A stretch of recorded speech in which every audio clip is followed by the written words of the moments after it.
G'day guys, welcome back to the channel.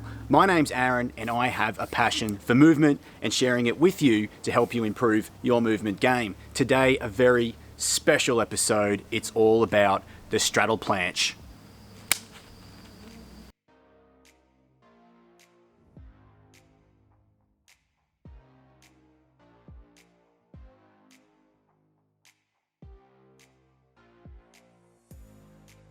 How to straddle planche or planche. A very special video today. It's all about the straddle planche. Planche. Depending how you say it. Planche, planche, planche. What do you got there, mate? It's a branch. That's not a branch. It's a branch. Okay guys, so this is my straddle planche, which took me roughly 6 months to achieve using the progressions I show you in this video, training twice per week. I highly recommend training planche on parallettes as well as the flat ground, given the pressure the flat ground places on the wrists. Once you achieve your straddle planche, take it outside by the lake to look ultra sexy, or if you're feeling very adventurous, go down to the beach and bust a few out beside the flags to impress the lifesavers. This video focuses on the progressions for the static planche hold, but I also touch on some dynamic movements at the very end, so stick around for that. And let's be honest, nothing picks up the babes more so than the straddle planche, as I demonstrate here, picking up the babes. If you are new to this movement, it will take some time for the ligaments and tendons in your wrists, elbows and shoulders to adapt to the load. The two biggest factors from a biomechanical point of view that can make the straddle planche easier to attain are the lean, that is the angle from the wrists up the arms through the shoulders. The further you can lean forward, the easier the balancing action becomes. And secondly, the shorter you can make the total length of your body, either with tuck variations or a wider straddle, the easier the movement becomes. Warming up.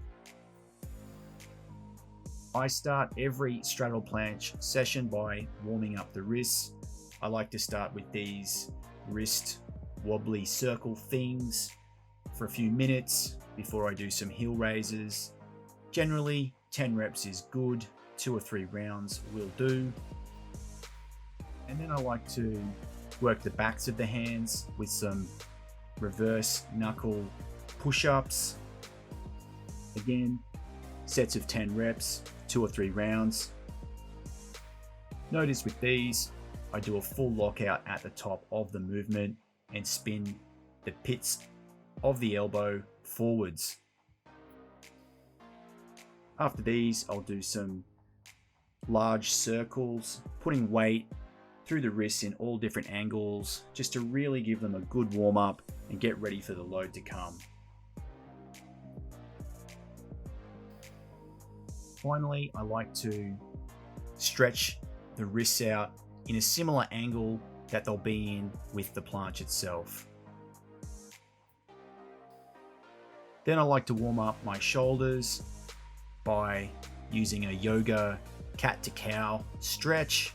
Notice the protraction of the scapula at the top of the movement, and I really like to sink deep into the bottom of the movement to warm up the spine and really activate those scapulas to protract, to hold me in the straddle planche to come. The lean. The first progression you'll need to learn is the lean. Notice I'm on the backs of my toes.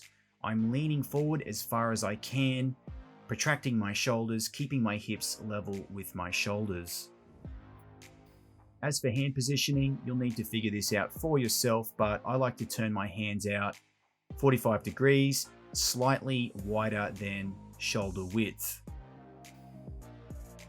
In the beginning, I was doing 4 to 5 sets of up to 15-second holds, also mixing it up between the flat ground and the P-bars. With the P-bars, I like to angle them in slightly to create the optimum angle.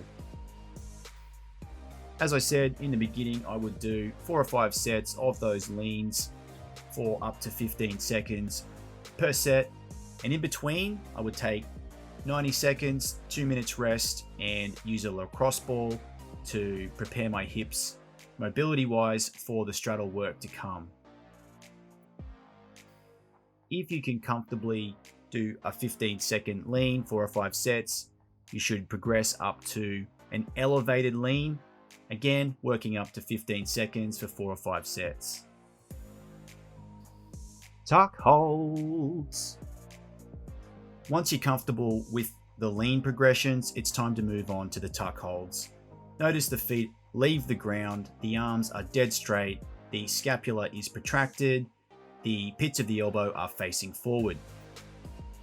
I like to interchange these from the flat ground and the P-bars in 4 or 5 working sets, working up the holds of 10 seconds. Once you can comfortably do this for 10 to 15 seconds, you're ready to try more advanced tucks, which require the knees to get further away from the arms. Also on the ground, notice this time my knees are slightly closer to my elbows as opposed to this next variation where I try to get my legs further back, but to do so my bum is a little bit higher. The straddle. To do the straddle planche, you're gonna need a straddle. What's that? It's kind of like the splits, but not the full splits, just kind of like the splits. So I like to warm up the groin and the hammies by just doing some sort of split stretches. I don't get too serious about this. I just try to spend a few minutes just warming up the straddle. Then I recommend doing these straddle holds. You can have the legs straight for 20 seconds at a time, again 4 or 5 sets, or you can also do bent leg variations to mix it up, doing sets of 10, again 4 or 5 sets. Okay, if you've made it this far and you're comfortable with all of the previous progressions, you are almost there, my friend. It's time to try the band assisted straddle planche, which will give you the full action of the straddle planche, but just make it a little bit easier. The trick is finding a band with just the right resistance to make you still work for up to say 20 seconds. Again, work sets of 4 or 5 sets. You can do the tuck variations with the band also on the P-bars is great. Once you're comfortable with this and you're getting through those sets, you're ready for the full straddle planche. So in the beginning, your butt will probably be a bit higher up, but that's okay. Over time, try to get it down lower and lower, and your form will clean up the more you practice. Again, work the P-bars as well as the flat ground. Try some different height P-bars. You can try going from L-sit into the straddle planche, and eventually, with enough practice, the straddle planche will become your working sets using your max holds for 4 or 5 sets. If your goal is the static straddle planche, then I recommend practicing the static progressions I've shown you already, but there's still a lot of value in the dynamic movements like these tuck planche push-ups on the P-bars, and also the pseudo planche push-ups, which are a variation of the lean but with a push-up added in, trying to really protract and exaggerate the scapular control. So mixing sets of these into your workouts can be really beneficial. Then once you're up and running, it's just time to bust out those straddle planches wherever you go, whether it's by the lake or whether you're picking up hot babes on the lawn and you just want to show off your incredible straddle planche strength, or whether you just want to develop really radical straight arm strength and improve your mobility. The straddle planche has a lot of benefits. And it's one of those moves that I just think looks cool, it's super fun to do, and it really drew me into movement and calisthenics, so I love to practice it. Okay, so to wrap it up, here are some golden rules for training planche. Pick a progression 2 levels below your best and make those your working sets. Aim for 4 to 5 working sets per session. Aim to build static hold times up to 15 seconds. Practice 2 or 3 times per week. And guys, no sharp pains. If you feel sharp pains in your elbows or wrists, yeah, stop, take a break. Okay, so that's it. Thanks for watching, guys. Please subscribe.